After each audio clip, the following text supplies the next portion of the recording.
welcome to Two Shall Become One. Listen, we've been on a little bit of a vacation, but we're back right now, and we got a good show for you on today. We believe you're going to really enjoy this one because we're going to be talking about blended families. Amen.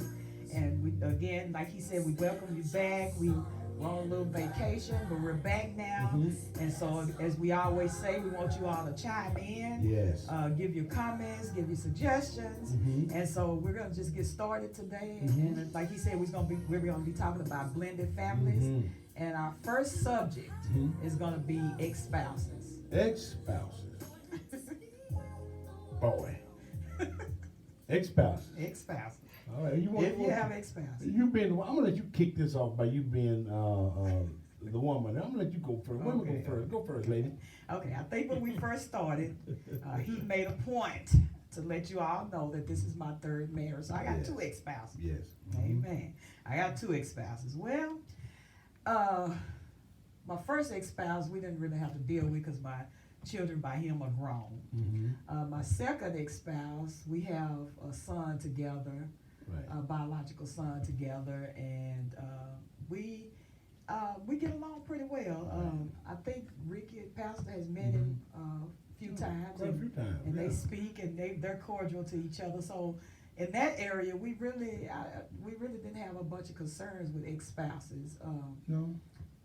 No, we really didn't. But even though we didn't have a challenge with that, we know that there are some marriages out there that do, encounter some negativity when it comes down to the ex-spouse. Right. And so we want to talk about a little bit of how do you deal with that.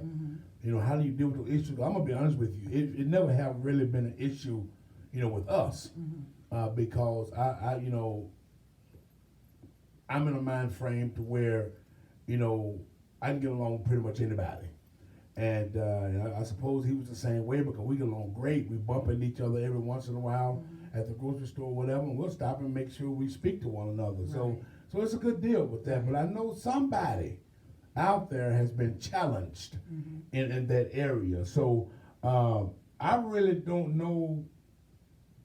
I don't really have a negative thing to say about it. Right. I think, but I do believe that it's important that the two individuals try to get along. Right. Right. So especially if you have children involved, because it's like sometimes when I call my ex, Oh, you can call me?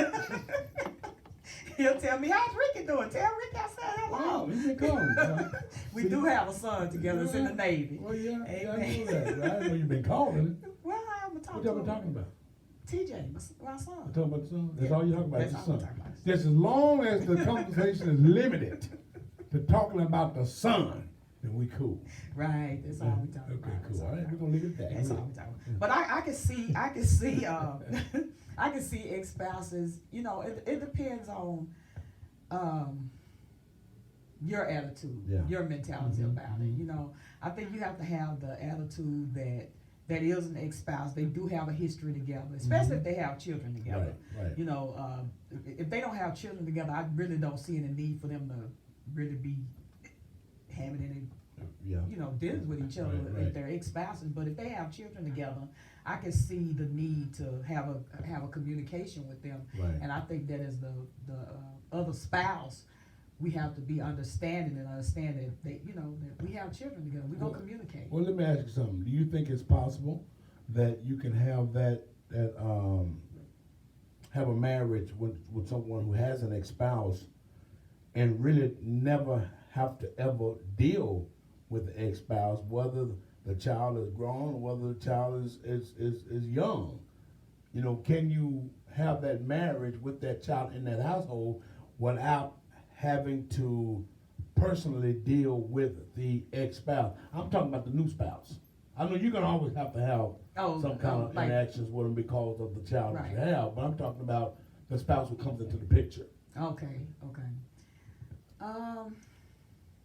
Because I think the big thing that happens there many times is that the ex-spouse is probably already upset, and jealous, things of that nature. So that makes a big difference. And they're the ones who many times end up showing up within the marriage. You understand what I'm saying? Right, yeah. I mean, I think you can. I think you can. It's going. I think it'll be. I think you can if you have an open mind about your spouse and the ex-spouse. Okay. You know, if you have an understanding about it, knowing that there's nothing there, that the communication that they have is about the children. Right. I don't think that the other spouse really necessarily has to get involved Right. Okay. with the ex. Okay. Yeah, I can see that. I can see that because I mean, you know, it's all about trust actually, because many times the new spouse don't want the spouse talking to the old spouse. You know what I'm saying? Right. But you have to be mindful and understand they're gonna have to communicate with each Exactly, other. exactly. Now, you know, I think everything ought to be done in a respectful manner. Right. Though. Right. You know what I'm saying? Right, You know, like you just revealed that you've been talking to your ex-spouse. See, I didn't know that because you're not doing then you're not doing it around me. You know what I'm saying? But that's okay. But it's all about trust. Right. It's all about trust. Right. And when you trust your spouse and really and know that you can trust them not to do anything, it's gonna be all right. Yeah. It's gonna be all right. Because the thing of it is when children are involved, you Mhm. have your, you know, you have your visitor. You know, you want to see your children. Mm-hmm.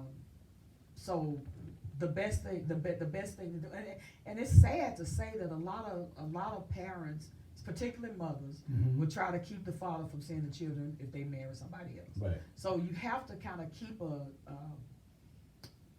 open Mhm. relationship with them to Mhm. let them know that you still love your child. Right. You know that, Mhm. that the new spouse is not taking the place of the Mhm. child. Right. And so I think that a lot of times that women just, I don't know, I guess they don't understand that. You know? Right. Right. And so we have to be open and know that you got to keep an open relationship with this because ultimately y'all gonna be raised most of the time y'all gonna be raising that child together. Right. Okay, so in raising that child together, y'all gonna have to communicate. Yeah.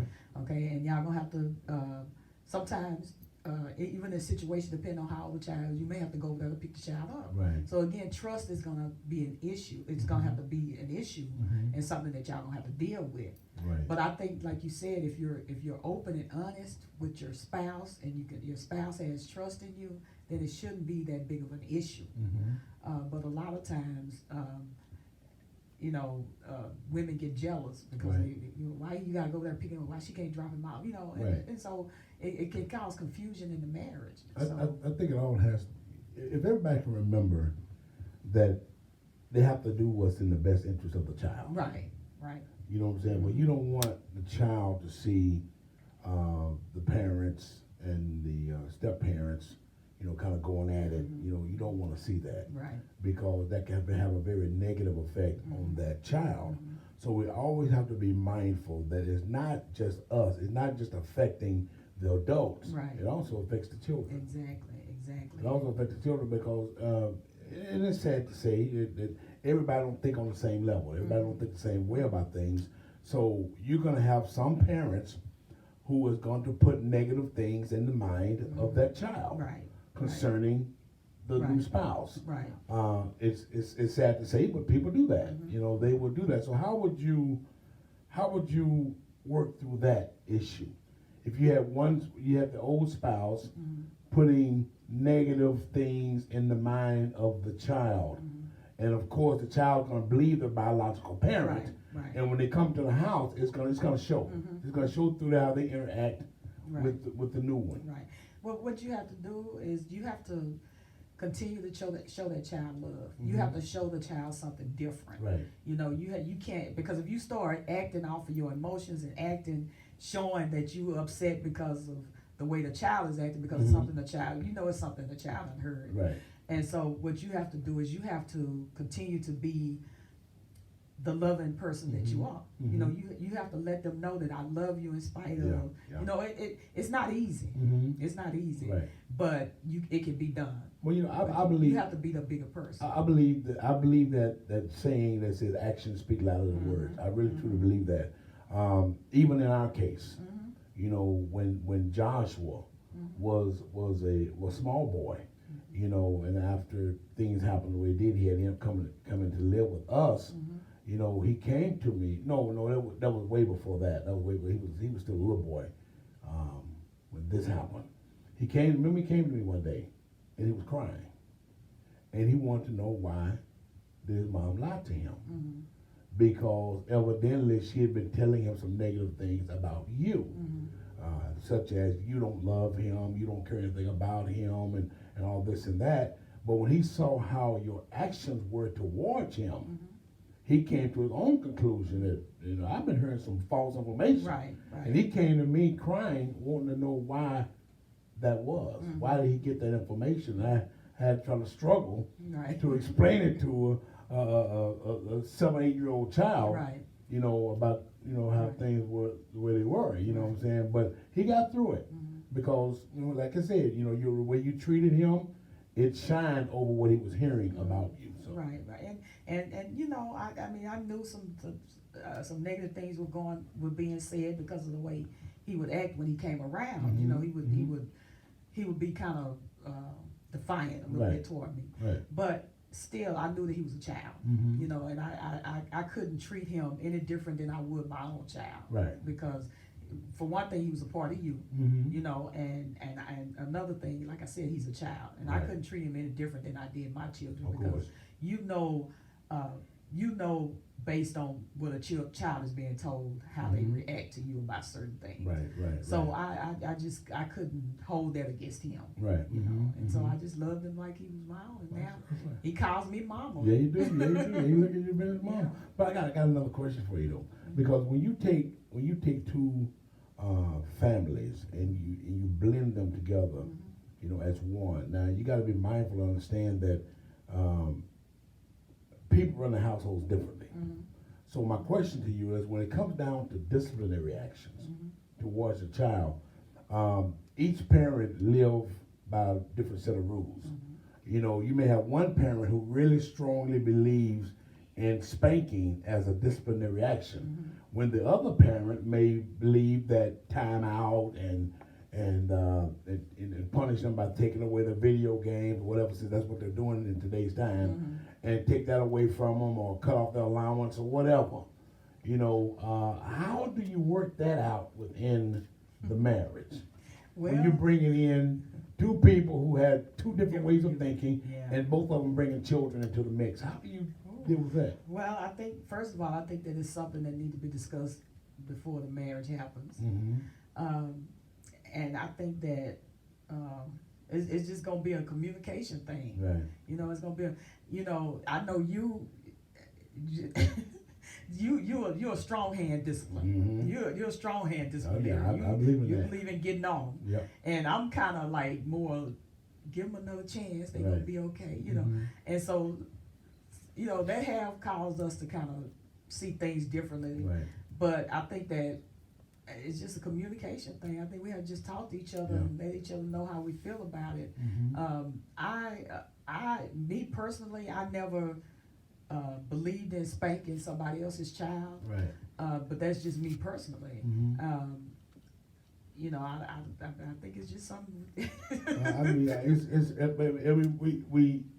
It's a very important deal, because a lot of marriages are going through some hardships because of that. Parents are not getting along now but I think it's like what you said. I think it would be something that need to be discussed, prior to marriage. That's just as important as anything else. Right. That you discuss how you're going to raise the children, because everybody is different.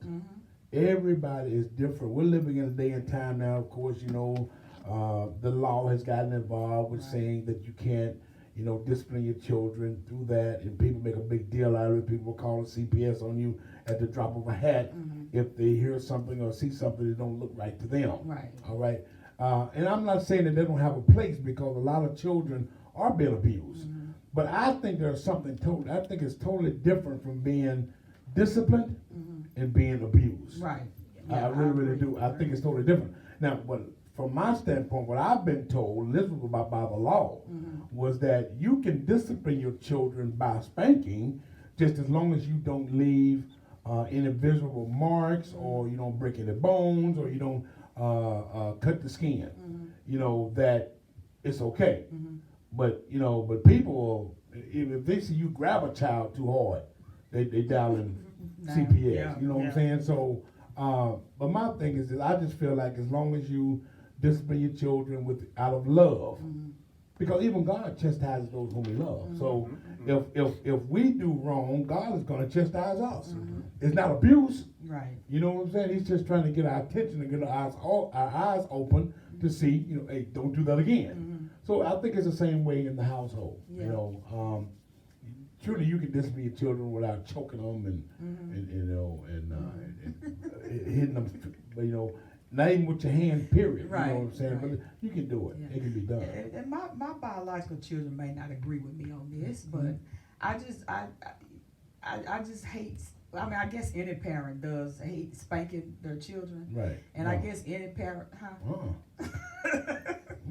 No, if they do something, they deserve it. They deserve it. I don't know. I just don't know. I'm just sensitive like that. Well, I when it guess comes down to as children. being a mother, see, I was raised by a mom who she was a no nonsense type mama. Yeah, mine was too. And she would get that bell on me in a minute if I did something that I deserved it. So I just don't see why deviate from that. You know what I'm saying? I don't think I turned out to be a bad person. No, you turned know out to what I'm be all saying? right. But I know a lot of people have different ideas about Right, that, and I'm right. not saying that their ideas are not good. Right, This is what I'm used to. right, What works for mine may not work for theirs. right. I've known some children parents, you can just raise your voice, tell them don't do it one time. And they It will. was a done deal with them. Yeah. But the other was a little bit hard-headed. You gotta go a little bit further with them, you know what I'm saying? So, so the same thing don't work for everybody. Right. And that, that's true. And so I guess that's why you have to work it out. So what about this? What you think is a big idea? Like, say for instance, you say, okay, you discipline your children the way you want to discipline yours, and I discipline mine the way I want to discipline mine. Is there going to be an issue with that? I think it'll be an issue. I think it'll be an issue with the children. Okay. For one thing, depending on how you discipline. Right. Because if you believe in spankings and I don't, and you spanking your children and my child not getting a spanking, Right. then your children gonna be like, "Why I gotta get spanking? Right. He ain't getting no spanking." Then there's gonna be cause confusion between Because you them. mine. You mine. But we're talking about to becoming one. Right. So you talk about the whole household here. Exactly. So somebody's gonna have to say, okay, let's try something. Let me try something different. And so I think for that sake, it would be good for the parent who believe in spankings to say, okay, let me try something else. Because if you believe in spanking, that's what you've been doing all your life. That's what you've been doing all your child life. Right. It has never been an alternative. It's just always spanking. So Right. let's try something different. Let's see if that works. Right. And we're just trying to get the the household operating, in oneness. Yeah. It goes back to compromise. Yeah, exactly. It goes back to compromising. You have to compromise the way you either were raised or the way you're thinking about things to the way your spouse thinks about things, and say, okay, well, it may work. Right. And then you you may want to look at your spouse children and say that the discipline for them is working. I mean, the punishments is working for their child. You're like, okay, well, it works. Right. So it may work for mine too. Because let's face it, because I've even seen now with raising Caden, Caden responds more to having his video games taken away, having his cell phone taken away. Because this is the day and age we're living in. Yeah. But when I was a kid, you had little Tonka trucks and things like that you played with, but you didn't have these electronic gadgets that you do today, Right. which what these kids spend a lot of time in doing. And so it works Right. with him. Right. That's how you get his attention, is through taking away those electronic gadgets that he loves so much. Spanking, it gets him for a moment. But then once it's over with, life goes back to the same. Yeah. But if you take that video game away for about a week, that's gonna be something to think about. So Yeah. I think if we start operating more along that line, everything will be okay. Yeah. But what about rewards? Rewards. I've heard, parents say, I don't believe in rewarding my children for making good grades. They should make good grades anyway. It should be That's something. how I used to feel. It That's should how be you feel. something that they just automatically do. They just, Right. and I agree to a certain point. But I think that just like you discipline them for doing wrong, I think they should be rewarded for doing good. That's a good You know, point. I think That's a good point. it's like us. If we do something bad, and every time we do something bad, people always, you did this, you did that, you did it. And then when we do something good, we don't get recognition for Right, it. right, Well, it's the right. same way with our kids. I think that you discipline for doing wrong, so why not give Yeah. them some type of reward for doing? You ain't got to go out and spend thousands of dollars Right. on them, but just, you know. But that's a good point, because I grew up in a household to where the only time I got any words was when I did something wrong. Mhm. You know, that was never an encouragement word. It was always, you know, when I did something wrong, I got fussed at. You know, when I tried to do things right, there was never any praise. You know, and I think that can have a negative effect on a person if the only time you come at me is when you're going to fuss at me about something, or let me know I've done something wrong, rather than come to me when I've done something right. And say, Right. okay, yeah, that's good. So I think rewards are very important. Even with just words, Right. many times will go a long way. Just let a person know that you're pleased with their action just by saying, you know, look, I appreciate you. That was a wonderful job. You know, that goes a long way. Yeah. They're not just saying nothing. Right. Because I used to be one of the type of parents that believe that, you know, hey, listen, you should go to school to get good grades. You should take out the trash I be asking you to. You should keep your room clean. That's where you sleep. Yeah. You know, well, Dad, what about my allowance? No, your allowance is the food you eat on that table. Your allowance is when you get them clothes on your back or shoes that you're asking for. That's your allowance. But I think now, it would be good to put in there a little more of an incentive. You know what I'm saying? Because we go out to work every day. We do a good job on our job. We get Right. raises, we get promotions, we get things like that. So I think it would be good to run the household the same way with our Right. children. Exactly. Let them know that hard work does pay off. I believe that. Exactly. Now. And I used to did, but I believe that now. and the thing with and you know the thing with Caden is, I know we were talking about blended families and children outside, but just children in general. Is the thing with Caden was when he was 5 years old, he was diagnosed with ADHD, and when I took him to the doctor told me his little mind just running 100 miles an hour. Right. You know, he don't think about what he do. He just react to things. It's just if it come across his mind, he just do it. He don't think about it because his mind is just running. And so when I tried to explain that to him, it was like, no, I'm gonna get this out of him. This ain't no. So I just said that to let you parents know that ADHD is real. You know, I kind of had when I first got him and was diagnosed with it, I was like, nah, I ain't putting him on no medication. But then when the school was calling, then I started being around him at the house, and now he being homeschooled all the time, and I'm with him 24/7. ADHD is real. So if your child has been diagnosed with it, or if you think the school is saying get them tested. I know a lot of us don't believe in the medication, but it really helps. So I got just your wanted to kind of medication draw right here. that. I got your medication right here. You know, that's my mindset. I got your medication. But does it help? No. Okay. No, it didn't help. Okay. That was one of the things that opened my eyes up that does not work. It does not work at all. So it's real, and so and that's where patience and things like that comes in at. Right. You know, Right. even though he drives us off the wall many times, we still have to be patient with him. Yeah. And, but even still, I gotta say, the mind's going 100 miles an hour. They still know right from wrong. They do. They know right from wrong, but they can't control because they don't stop and think of the Right. consequences. Yeah, exactly. You know, they just the mind is going, so they just do it. Yeah, and that, you know what, and that's good, because what you did, you went out and you got some information concerning that condition, and I think many times if we go out and get some learning concerning what we're dealing with, Right. we can react to it differently. If you have an understanding about something, you can react in a different way. So that's where your patience came in now, and all this and that, because you got some insight from a doctor, from a qualified doctor, to give you some insight on that. Right. So, Right. Yeah, and that's why they tell us as parents to go see the counselors too. So. And I don't know why, but this is happening more and more as life goes on. Children being diagnosed with this and stuff like that, And that's a very important thing that you have to talk about before you become one. Because I may not want to deal with that. Right. You know what I'm saying? Personally, I may not want you come in and tell me your child have you going all upside the wall and all that. Listen, I didn't sign for all that.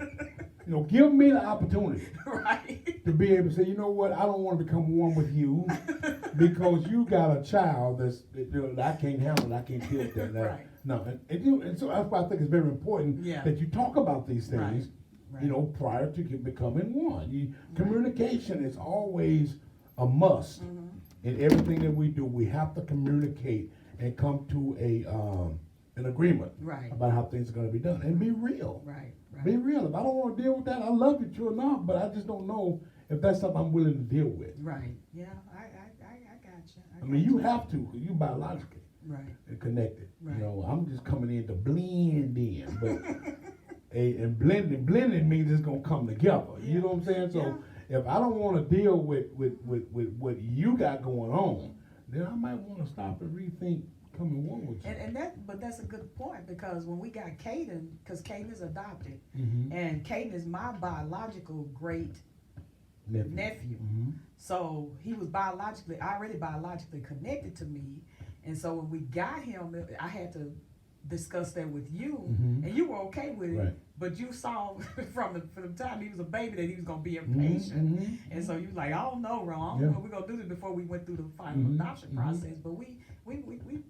got through it. That was from me paying attention. To him, I could tell when he was an infant that he had some issues going on, because he was such an impatient little child. But it wasn't just being impatient; it was that ADHD began to form in his little body. You know what I'm saying? But we were able to work through it, though. Yeah. We were able to work through it because you know, you just have to understand that not everybody's in the same place, and so that's the way we had to deal with him. Right, So, right.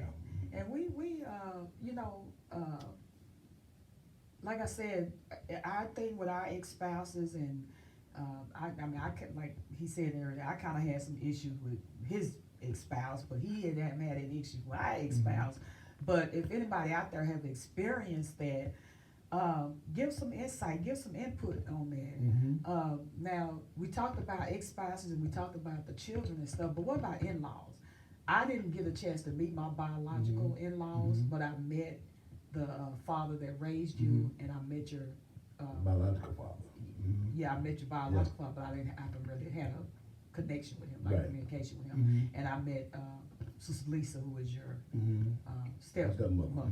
And so, you know, our relationship with my relationship with your father that raised you was pretty good. Right. Our relationship with Sister Lisa is good. You know, it's like she became my second mom. What about you? Oh, you know, I love your mother. Your mother at one point in time, was considered as being like, she was like kind of like my best friend, so to speak. It was funny because we went to a little get together by her boss, and they was playing the newlywed game. And so the question, we was winning just fine. We were winning good. And then they asked the question, they asked her, who would your husband say that you would say was his best friend? And she only had two options. She had her mother, and she had an old childhood friend of mine named Charles, which I hadn't seen him in about 10 years prior to this. So, but I guess she didn't want to say her mom was my best friend with all those people around. So she told me, she says Charles. She says Charles. And Aunt, we started going downhill from there because her mom was so close. We were so close to where I did look at her as being my best friend. And I used to tell her all the time, you ought to be excited about having a husband who gets along with your mom like that. Because when we played that game, and I revealed to them people that my mother-in-law was considered to be my best friend, man, one of them guys, they said, for real? He couldn't believe it. Right. But she was. That's just the type of person she was. And I loved her like that. Right. And when we go places, they would think he was the son and I was Sure the would. daughter-in-law. Sure would. That's how close of a relationship they had. But that's not always true in relationships. Right, it's not. Sometimes in-laws, and I think that it's just my opinion. I think what made our relationships with our in-laws good is they didn't get in our business. Right, exactly. You know, they didn't Yeah. they didn't take sides Mhm. to say. So it wasn't like you did this to my daughter. Right. You said that to my daughter. Mhm. It was always, bro, what did you do? Right. You know, what hand did you play in it? Right. You know, Mhm. or Sister Lisa will sit down and talk to me and Right. say, well, what you know, what's your part of it? Mhm. You know what I'm saying? So it's like they don't take sides. Right. Now, I think anything, to me, you know, when you got two people who have come together as one, I think everybody need to mind their own business to a certain extent. Now, it's parents' nature to want the best for their child. So no one's gonna want to see the child mistreated. Right. Now, I can understand that. Hey, listen, I understand that. You know, anything outside of putting your hands on my daughter or something like that is excusable. You know what I'm saying? Just because she decides she might want to marry somebody who's from job to job, they're living from paycheck to paycheck. I have nothing to do with that Right. because that's who she loves. That's Right. what she loves. Right. Every time they have a little bit of an argument, I'm running over there getting in their business. That's not the way it should be. Right. Let them work it out. Because the end result is that we go in there, because you've seen it many times before. Oh, You yeah. jumped in as a parent, you this, you that, you touch my daughter, you still, no, don't say this much. And then y'all on a bad relationship. Meanwhile, you bring your daughter back home to you, and before nightfall, she back over there with it. Now, you and him has got some animosity toward Right. each other. You understand what I'm Oh, saying? yeah. So it's best to mind your own business unless the problem is so severe enough to where you have to get involved. Right. Right. Outside of physical abuse, you know, even verbal abuse is bad. But anything like physical abuse, that's a no-no. Because when it all boils down, being the in-laws, when it all boils down, that relationship is probably gonna get back together. And then now, like you said, y'all got animosity toward each other. You know, y'all mad at each other about something. You know, my sister. It's funny because my sister and my daughter real close, and she got mad at some guy about my daughter. And I told her, I said, but you don't know the whole story. Right. I don't care. He's just Right. I said, see, I'm not even getting involved in that, so Exactly. you shouldn't get involved Right, in that. right, You know, right. but you know, and that's why we shouldn't go and tell our family everything that's going on, because they're gonna form their opinion about it, and then in the meantime, you and that individual still gonna be kicking it. That's true. You know, and your family gonna be mad. And that's why I think, you know, there's a time to get involved. But the rest of it is time to just sit back and let it play out, because it will. Right. You know, and just mind your own business and just let it go. I think that's what it means. I think that's the role of an in-law, of any in-law. Whether you're talking about the parents or you're talking about the siblings, you know, the whole in-law needs to stay over there, because when they start getting involved in stuff that's really not their business, they don't become in-laws, they become outlaws. Right.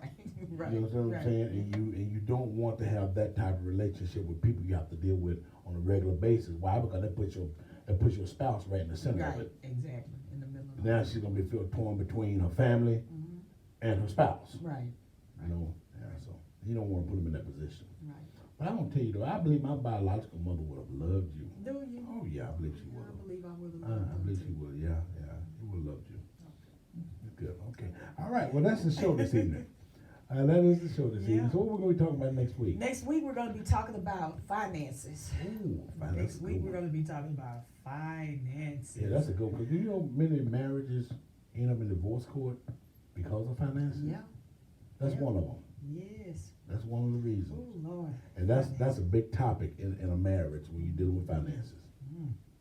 Yeah. Again, we thank you all for tuning in. Mm-hmm. And again, if you have any comments, questions, your thoughts, your suggestions, how you deal with if you're in a blended family, how your situation is in your family, just reach out to us on Facebook or Instagram, and two shall become one, and put your questions out there, and we are we will respond as soon as we can. Amen. Because we really want you to do this because we really want to get some insight from you guys. We want to hear what you got to say about it, whether it's a statement, whether it's a question. We want to hear about it, and we will address it, on the next show. So just please, just give us some feedback. Let us know you like the show and give us some response. Okay. All right. And right now we are pre-recording, but within the next week or so, we're considering going live. Yeah. So if we do that, we'll give you the time and date that we will be live, so you can tune in with us on the live, and that way you can get immediate feedback and immediate comments. So. Right. We got a young lady standing by that's going to ask the questions that you may put on the show. Right. And she'll ask the questions live, and we will respond to them live. So it's going to be fun, y'all. It's going to be fun. All right. Love you guys. All right. And if the Lord says the same, we'll see you next week.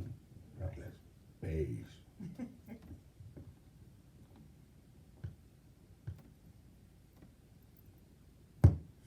There you go. All